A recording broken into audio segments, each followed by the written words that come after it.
प्रणाम, नमस्कार। बहुत स्वागत है आपका उस कार्यक्रम में जिसका नाम है हे प्रभु आनंददाता। सीधे विषय पर आते हैं। जीवन में सहोदर भाव और मित्र भाव, ये दो भाव ऐसे हैं जो संकट में पड़े व्यक्ति के लिए अमृत संजीवनी है। अब आप देखिए, सीधे शुरू करते हैं प्रभु श्री राम के ही समय से। क्या भाई हैं राम, भरत, लक्ष्मण, शत्रुघ्न। शत्रुघ्न तो अपेक्षाकृत उतने परिदृश्य में नहीं है, लेकिन उनका भाव अद्भुत है। भरत, लक्ष्मण और राम, अंग्रेजी में कहूं तो इन तीनों की बॉन्डिंग जो है, बाप रे बाप, अद्भुत है। भरत चरण पादुका रखे हुए हैं और बहुत सुंदर, हमारे विद्वान वक्ता ने एक बार पद प्रतिष्ठा को हमें भरत जी के उदाहरण से ही अद्भुत तरीके से समझाया था कि पद तो शायद वहीं से शुरू हुआ था। दूसरी महत्वपूर्ण बात यह है मित्र भाव। अक्सर हमें शिकायत, अगर संसार में आप परिवार और समाज नाम की संस्था को देखेंगे तो परिवार में शिकायत है भाई से कि साहब सही समय पर बड़े भाई ने बड़ा डिच किया साहब, या छोटे भाई ने डिच किया। ये अभियोग बड़े स्वाभाविक तौर पर सामने आते हैं। अब तो खैर न्यूक्लियर फैमिली का प्रचलन बढ़ता चला जा रहा है। दूसरी महत्वपूर्ण बात है मित्र भाव। जितने लोग आप पाएंगे, अरे साहब मैं तो बिजनेस तो मेरा इतने तक पहुंच गया था, उसी समय मेरे सबसे प्यारे दोस्त ने पीठ पे खंजर मारा। आखिर हम दोस्त चुनने में गलती कर रहे हैं, भ्रातृत्व भाव को समझने में त्रुटि कर रहे हैं, या नाते रिश्तों के समीकरण में हम इतने कारोबारी हो गए हैं, व्यापारी हो गए हैं कि हमें सारी चीजें सिर्फ एक व्यापार दिखती हैं। लेकिन दोषी कोई है या हम ही हैं सबसे बड़े दोषी? ना आज कृष्ण नजर आते हैं, कृष्ण और सुदामा जैसी मित्रता है, और न ही राम, लक्ष्मण, भरत, शत्रुघ्न जैसा भातृभाव है। क्या कारण है इसका? हम सब ढूंढ रहे हैं, ऐसा लगता है रेगिस्तान में किसी प्यासे की तरह भटक रहे हैं कि हे भाई हाथ बढ़ा देना, हे मित्र जब गिरूं तो संभाल लेना। लेकिन अक्सर हम यही कहते हैं कि गिरते समय तो और ठोकर मारी गई मुझे, जैसे रावण ने विभीषण की छाती पर प्रहार किया था, ऐसे ही मेरे भाई ने मुझे प्रहार किया, मेरे मित्र ने मेरे पीठ पर खंजर मारा। क्या है इन सब का गणित? व्यवहार में भी, अध्यात्म में भी। चलेंगे हमारे विद्वान वक्ता प्रोफेसर डॉक्टर सुरेंद्र बिहारी गोस्वामी जी के समक्ष। प्रणाम कर रहा हूं गोस्वामी जी। आज आपने ऐसे विषय पर चर्चा चिंतन किया है जिसके अलग अलग भागों पर अपन ने कई अवसरों पर अलग अलग रूप में चर्चा की है, लेकिन चूंकि आपके चिंतन में ये बात आई है तो हम इसका एक दूसरा स्वरूप भी प्रस्तुत करना चाहते हैं। आपके दो शब्द देखिए, सहोदर और मित्र। सहोदर और मित्र। सहोदर का अर्थ होता है सगे भाई, एक ही उदर में जिनकी उत्पत्ति हुई है, एक ही गर्भ से आए हैं, जिनके लिए राम ने लक्ष्मण के लिए शब्द का उपयोग किया था कि सुत बितनार कुटुंब परिवारा मिलई जाई सब 12 12, और उठाओ तात बोलो कछु बाता, और फिर ना मिले सहोदर भ्राता। वहां वो प्रलाप करते हुए सीता तक की कांक्षा को त्याग करते हैं। मुझे सीता नहीं चाहिए, मुझे जय नहीं चाहिए, मुझे अयोध्या नहीं चाहिए, संसार में सब कुछ बार बार मिल जाएगा, लेकिन एक पेट के 2 गोले साथ में नहीं मिल पाएंगे। वाह, भावुक हो गए थे वो, बार बार चिल्ला रहे थे कि हे लखन उठो उठो, क्योंकि लखन उनके मित्र भी थे। क्या बात है! लक्ष्मण, भरत, शत्रुघ्न तो ले गए, राम, ये उनके मित्र भी हैं। वेदों की वैदिक परिभाषा देते हुए, रामायण की अनेकों अनेक मीमांसा करते हुए लोगों ने कहा था कि राम यदि ध्वज की तरह हैं तो उसमें दंड तो लखन है, दंड तो लखन है। तो बड़े भाई की ध्वज पताका को लेकर ये 4 दंड हमेशा 4 दिशाओं में चौतरफा खड़े रहते हैं कि बड़े भाई हैं। लेकिन अब सवाल ये है कि सहोदर का मित्र होना आवश्यक है। तो मित्र कौन? सहोदर का मित्र होना बहुत आवश्यक है। इसके लिए हमारे यहाँ भक्ति बनाई गई है, साख्य भक्ति, जिसके लिए बहुत सुंदरतम उदाहरण अपन सुदामा जी के चरित्र पर बहुत चिंतन कर चुके हैं। मित्र भाव में वो शक्ति है कि ब्रह्मा को भी आसक्त कर दे। ब्रह्मा मोह में आए परमात्मा की कृष्ण लीला में, तो परमात्मा के मित्र भाव को देखकर, सहोदर भाव को देखकर बड़ी अद्भुत घटना है श्रीमद् भागवत में। भगवान कृष्ण जो है वृंदावन की भूमि में गोचारण कर रहे हैं, छोटे छोटे नंदी गाय के बछड़ों को लेकर के अपने मित्रों के साथ घूमने जा रहे हैं। और जब उनको गायों के बछड़ों को चरा रहे हैं वो, तो ग्वाल बालों के साथ हैं और वहाँ उनको घास चरा रहे हैं, गोवर्धन की परिक्रमा कर रहे हैं। तब एक बड़ा अद्भुत दृश्य उपस्थित होता है जो नित्य होता था। सुदामा को तो हमने इस रूप में चिन्हित करके रख लिया कि वो कितने अद्भुत थे, कृष्ण के साथ पढ़े और उनकी कितनी अच्छी मित्रता थी, लेकिन उन बाल सखाओं का चिंतन हम कभी नहीं करते जो नित्य कृष्ण के साथ खेले। कैसे खेले होंगे, कैसी प्रीति रही होगी उसमें। वो तो राजरानी हैं, ब्रज की यशोदा मैया बैठी हुई हैं, राजा के पुत्र हैं वहां के कृष्ण। उनका स्वभाव भी राजसी होना चाहिए ना। वो तो पदत्राण भी नहीं पहनते, वो तो सिले हुए कपड़े भी नहीं पहनते, लकुटी कमरिया लगाकर उनके साथ ही निकलते हैं उन्हीं ग्वाल बालों के यहाँ जो उनके यहाँ सेवाधारी भी हैं, जो उनके यहाँ गोचारण का काम भी कर रहे हैं, जो वहाँ गोदोहन का भी काम कर रहे हैं, जो खेती बाड़ी कर रहे हैं, जो गरीब हैं, जो निर्धन है, जिनकी धन की माया नहीं है, जिनके यहाँ इस स्थिति के बाद भी कृष्ण माखन चुराने जा रहे हैं। तो उन बच्चों के साथ कैसे रहे कृष्ण। सहोदर और मित्रता को देखिए। सुदामा जी हैं, मंगल हैं, नाना प्रकार के मित्रों के, कई मित्रों के नाम वहां वर्णित हैं। अब उनके बीच चारों सब लोग घेर कर बैठ गए और वहीं सारी गायों के बछड़े भी वहां चारों तरफ बैठे हुए हैं। भगवान बांसुरी बजा रहे हैं और सब उनको एक अपलक देख रहे हैं अपने मित्र को पास में आके। भूख लगी सबको। उनने कहा कनु हमें भूख लगी, अब हमको कुछ खाना है। तो सब ने अपना अपना जो है वो जो बांध के रखी पुटलिया, आज के शब्दों में टिफिन, वो खोला। जब सब ने खोला तो देखिए कृष्ण के टिफिन में क्या ना रखा होगा मैया ने। घी से सना हुआ चावल रखा है कृष्ण के, उसमें सुंदर माखन मिश्री रखी हुई है, मिष्ठान रखे हुए हैं। तो कोई अपनी टोकरी में जो है सूखी रोटी भी लेकर आया, कोई भाजी की सब्जी भी लेकर आया है। कृष्ण सबको पास बुला रहे हैं, तुम क्या लाए हो, तुम अपना खिलाओ, ये हमारा खाओ, तुम ये हमको खिलाओ, तुम्हारी चटनी अच्छी है हमें खिलाओ। ये सहोदर स्वरूप परमात्मा का देखिए। जब देखा ऊपर से तो देवता समेत ब्रह्मा जी को मोह हो गया कि त्रिलोक के स्वामी ऐसा रहते हैं संसार में, तीनों लोक के स्वामी। तो देखने आए, उनको लगा ये तो परमात्मा नहीं हो सकता। परमात्मा क्या कर रहे हैं, बाएं हाथ में उन्होंने वो अपने अचार, मिर्ची और चटनी इत्यादि फंसा रखी है और उसी में चावल रखा हुआ है, घी से मिश्रित। अपनी जो पोटली का सामान है और निकाल निकाल के खिला रहे हैं। तुम खाओ सुदामा जी, और फिर खुद भी खा रहे हैं। तुम खाओ मंगला जी, और फिर खुद भी खा रहे हैं। ये परमात्मा के भाव है वहां पर। वो सहोदर नहीं है लेकिन भ्राता है, वो मित्र हैं परमात्मा के। मित्र अभेद जो रहता है वो मित्र होता है। क्या बात, वाह। वहां मन के तीनों तापों का जो हरण कर लेता है वो मित्र है। वाह, त्रिताप का जो हरण, आप दुनिया की किसी भी प्रकार की मंत्रणा कर सकते हो, वो मित्र है। वाह, क्या परिभाषा दी। आप समझिए, मंत्र मित्रता से ही बना हुआ शब्द है।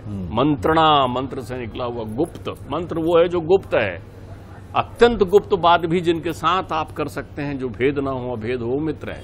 वो दोस्त नहीं होता, वो फ्रेंड नहीं होता, वो यार नहीं होता, यार मित्र होता है, मित्र होता है। तो जब वो स्वरूप देखा परमात्मा का तो ब्रह्मा जी ने उनकी परीक्षा लेने के लिए मोहासक्त हो गए। बोले ये तो परमेश्वर हो ही नहीं सकता है, तो संसार का रमा हुआ प्राणी। तो सब ग्वाल बालों को एक एक करके, परमात्मा तो बांसुरी बजाने में ध्यानमग्न हो गए। उनको लग गया कि आज ब्रह्मा जी को मोह ने घेर लिया है, आंख बंद करके बांसुरी बजा रहे हैं।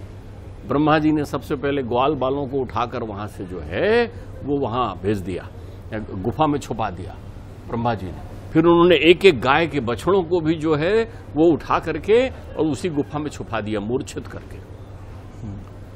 परमात्मा का ध्यान आया, परमात्मा ने देखा तो समझ गए आज ब्रह्मा जी ने कोई ना कोई चमत्कार किया है। उस दिन परमात्मा ने ऐसी साख्य भक्ति के प्रति प्रीति दिखाई कि जितने ग्वाल बाल थे परमात्मा ने उतने स्वरूप अपने धारण कर लिए, वही ग्वाल बाल बन गए। जिस गाय के जैसे बछड़े थे परमात्मा ने वही स्वरूप धारण कर लिया, परमात्मा बछड़े भी बन गए उस गाय के। जिसकी कमीज में जहां सिलाई थी, जिसकी कमीज जहां से छोटी थी, वो वैसी मैली और वैसी परमात्मा बन गए वहां पर। और उस दिन जब ब्रज में लौटे परमात्मा गोचारण करके, ग्वाल बालों को लेकर वत्सपाल जब वहां से लौटे हैं परमात्मा बांसुरी बजाते हुए, सुंदर मोर मुकुट धारण करते हुए, तो गायों ने अपने जिस खूंटे से वो बंधी थी उसकी रस्सी तोड़ के दौड़ी। क्यों? उन्होंने देखा कि आज परमात्मा बछड़ा बन के आ गए, प्रत्येक गाय का बछड़ा परमात्मा थे। वाह वाह वाह। जब गोपिकाओं ने अपने अपने पुत्रों को गले से लगाया तो उस दिन ऐसी अनुभूति हुई, क्योंकि तब परमात्मा सहोदर हो गए थे। जब आत्मा परमात्मा में समाहित हो जाती है तब सहोदर होते हैं। अरे वाह वाह, ध्यान रखिएगा, वो वाह। सहोदर स्वरूप में हो गए थे। तो जो लोग अपने सहोदर के साथ मित्र भाव नहीं रखते, भेद रखते हैं, उनकी बड़ी दुर्दशा होती है। हो। कालिदास जी ने बड़ा सुंदर वृतांत प्रस्तुत किया है। राजा भोज के काल में है कालिदास जी। राजा भोज कालिदास को बड़ा मानते हैं। कालिदास जी बहुमुखी प्रतिभा है, शारदा की साक्षात कृपा है। लेखनी में, वक्तृत्व में दुनिया की कोई भी विधा उनसे वंचित नहीं। ये बहुत कम लोग जानते होंगे। कालिदास विरचित कथा ही मैं आपको बता रहा हूं जी। ये मेरी बनाई हुई कथा नहीं है। संक्षिप्त में मैं आपको बताऊंगा, लेकिन आप समझिए मित्र द्रोह क्या होता है, सहोदर द्रोह क्या होता है, ये समझना चाहिए आज के जमाने में, क्योंकि उसी का अभाव है। तो वो बैठे हुए थे, अचानक कालिदास से उन्होंने कहा, मेरी जो इतनी प्रभुता है चारों तरफ, मेरा जो साम्राज्य इतना फैला है, क्या आप बता सकते हैं ये किसके भाग्य से और किस कारण से है? कालिदास ने कहा, छोड़ो महाराज, इन चीजों में क्या चिंतन करना। किसी न किसी का भाग्य, किसी न किसी का प्रतीक, किसी न किसी के ग्रह असर करते हैं। आप तो चक्रवर्ती हैं ना। बोले नहीं, बताओ मित्र भाव भी। वो थोड़ी देर सोचे, फिर बोले, महाराज आप अन्यथा तो नहीं लेंगे? बोले नहीं। बोले, महारानी जी के बाएं जंघा में जो तिल है, बड़ा सा लहसुन का तिल, उसके प्रभाव से ये सौभाग्य आपके जीवन में है। राजा मौन हो गए। मौन उनके ज्ञान पर नहीं हुए। उन्हें लगा ये इतनी गुप्त और गहरी बात कालिदास कैसा जानते हैं, कैसे जानते। और इस सभा में उन्होंने ऐसा संभाषण कर दिया। वो उनके मित्र थे, तो उन्होंने उनको राजद्रोही नहीं माना, उनको दंडित नहीं किया। उनको कहा कि मुनिवर, संत जी, कविवर, कालिदास जी, आप इसी क्षण राज्य का त्याग कर दें। अब वो जाने लगे तो सब सभासदों ने कहा, सुनो यार, राजा साहब का मूड है, ऐसा हो गया होगा, आप कहाँ जाओगे? अरे बोले, मैं कहाँ जाऊंगा इनको छोड़ के, मैं तो यहीं रहूंगा। तो बोले, कहाँ? बोले, सीमावर्ती कोई गांव देखो। वो इस गांव में एक कृषक परिवार में जाकर के उसकी झोपड़ी में रहने लग गए, गुप्तवास करने लगे, अपने लेखन इत्यादि का कर्म करने लगे। एक दिन राजा का पुत्र कुमार वन में गया आखेट करने के लिए। जब घोड़े में बैठकर आखेट करने गया तो एक सिंह का पीछा करते, एक सूकर का पीछा करते, सिंह का पीछा करते करते लोग छूट गए, अंधेरा गिर गया और अनायास सिंह ने आक्रमण कर दिया। हाथ से धनुष बाण तीर कमान चला गया और सिंह ने जो है घोड़े को जख्मी कर दिया, गिरा दिया। ये दौड़कर पास के एक पेड़ में चढ़ गए। अंधेरा था और चढ़ते रहे। सिंह नीचे बैठा था, विकराल सिंह। चढ़ते चढ़ते ऊपर पहुंचने लगे तो ऊपर घुरघुराने की आवाज आई। देखा तो वहां एक विशाल भालू पहले से बैठा हुआ है। नीचे सिंह है, ऊपर भालू है। कुमार कहते हैं, भाई मित्र, मैं राजपुत्र हूं और मेरी मदद करो। नीचे सिंह है। तो वो भालू भी उन्हीं की भाषा में बात करता है कि चिंता ना करो राजकुमार, मैं भी उसी के भय से ऊपर बैठा, आप तो चले आओ। अब वहां राजकुमार और वो भालू रीछ दोनों जो है वहां मिलकर एक ही डाल पर बैठते हैं। रात्रि बीतने लगती है, नींद आने लगती है। नीचे सिंह है तो नींद के झोंके में राजकुमार नीचे गिरने लगते हैं। वो उन्हें पकड़ता है, उनसे कहता है, ऐसा करते हैं, बारी बारी से जागते हैं और एक सोता है, एक जागते हैं, आप सो जाइए। उसे वो अपनी गोद में सुला लेता है। जब रात के 2 पहर बीतते हैं तो वो उनको जगाता है, उठो राजकुमार, अब मैं सोऊंगा। और बोले सुनो, नीचे सिंह बैठा है, वो कुछ अटपटी बात करे तो ध्यान ना देना। और वो अपनी राजकुमार के अपने पैर में सिरहाना बनाकर वो भी सो जाता है वहां भालू चिपक के डाल में। अब नीचे से सिंह कहता है, अरे भाई राजकुमार, कब तक वहां ऊपर बैठे रहोगे? तुम राजकुल के हो, जाओ बढ़िया आराम से राज सत्ता संभालो, राज करो, मेरा तो काम मैं वन का राजा हूं। बोले ये जो तुम्हारी गोद में सो रहा है इसे नीचे गिरा दो, मैं भूखा हूं, इसको खा लूंगा, चले जाऊंगा, तुमको जाने दूंगा। राजकुमार देखता है कि बात तो सही कह रहा है। वो सहोदर कहता है, वो मित्र कहता है, उसकी अनुभूति नहीं है उसे। वो एक जोर का धक्का लगाता है उस रीछ को, रीछ नीचे की ओर गिरता है। लेकिन जब तक शेर के पास पहुंचे, वो तो भालू है ना, वंचर पकड़ लेता है डालियों को और पकड़कर लाल आंखें लिए हुए उसकी तरफ आता है कि विश्वासघाती। तो कहता है क्षमा करना, मैं इस शेर की बातों में आ गया था, क्षमा मांगता है। वो कहता है मैंने मित्र कहा है तो क्षमा कर देता हूं। रात बीतती है, भालू देखता है चारों तरफ की अब कहीं कुछ नहीं है, तो वो कहता है कि चलो। वो रोने लगता है राजकुमार की, अब मैं घर नगर कैसे पहुंचूंगा? बोले मेरी पीठ पर बैठो, मैं आपको छोड़ देता हूं दूसरे रास्ते से। पहाड़ों को पार करता हुआ पीठ पर विशाल भालू के बैठा हुआ राजकुमार जब गांव की सरहद पर पहुंच जाता है ब्रह्म मुहूर्त में, तो कहता है देखो गांव आ रहा है बुतरो। राजकुमार सोचता है, पूरी रात बाहर रहा राज्य से, राजा हूं, राजा का पुत्र हूं, शिकार खेलने गया था और बिना शिकार के लौटूं, जबकि एक शिकार मेरे साथ ही चल रहा है और खड़क मेरे पास बंधी हुई है, तो क्यों ना मैं खड़क निकाल कर इसका शीश काटूं और ले जाके कहूं कि मैं इतने बड़े रीछ को मारकर, भालू को मारकर आया हूं। खड़क की आवाज जैसे ही सुनता है, रीछ पटक देता है नीचे और जोर से पंजा रखकर कहता है, मैं तो तेरा मांस भी नहीं खा सकता क्योंकि तू मित्रद्रोही है, भ्रातृद्रोही है। उसके मुंह पर थूकता है और चला जाता है। विक्षिप्त हो जाता है कुमार, वाणी विलुप्त हो जाती है, बावला बन जाता है, चिकित्सा से ठीक नहीं होता। तो राजा घोष कराते हैं कि जो इसको बोलना शुरू करा देगा उसको मैं आधा राज्य दे दूंगा। अब आप देखिए, कालिदास तो वही ही है ना। वो कहते हैं मैं पालकी में आऊंगा, कहना पालकी में बैठकर आते हैं, हमारी बिटिया है, वो ही बताती है। तो बिटिया को बैठा लेते हैं उनके और वो पालकी में कालिदास पहुंचते हैं राजमहल की सीमा पर। राजमहल में राजकुमार को बुलाते हैं, बुलाने के साथ उसमें संस्कृत का अच्छा संभाषण है। समय हमारे पास इतना नहीं है। वो राजकुमार को याद दिला देते हैं कि कैसे मित्रद्रोह उनने किया था, क्या उनके साथ हुआ था। राजकुमार फूट फूट कर रोते हैं, लोगों से बताते हैं कि हाँ ये महापाप मैं कर कर आया हूँ। तब राजन उस लड़की से पूछते हैं कि बेटी ये तुमने कैसे जान लिया? तो कालिदास उससे बुलवाते हैं कि बोल दो, जैसे रानी के बाएं जंघा का तिल जान लिया था वैसे ये हाल जान लिया है। राजन क्षमा मांगते हैं।